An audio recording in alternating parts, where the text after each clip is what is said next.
কবিগুরু রবীন্দ্রনাথ ঠাকুরের লেখা পাঠশালা।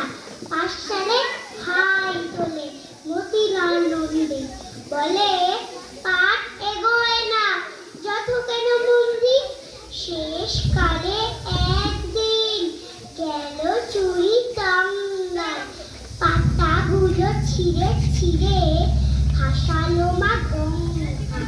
সমাস এগিয়ে গেল, এসে গেল সত্যি, পার এগোবার চলে এই তার ফন্দি।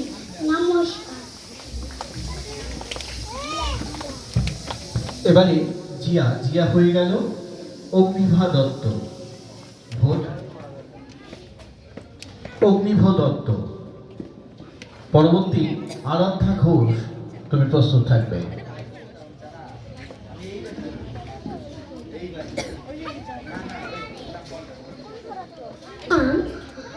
অগ্নিভ দত্ত, আমি একটি আবৃত্তি বলবো।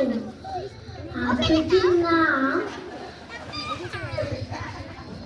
মিথ্যা কথা।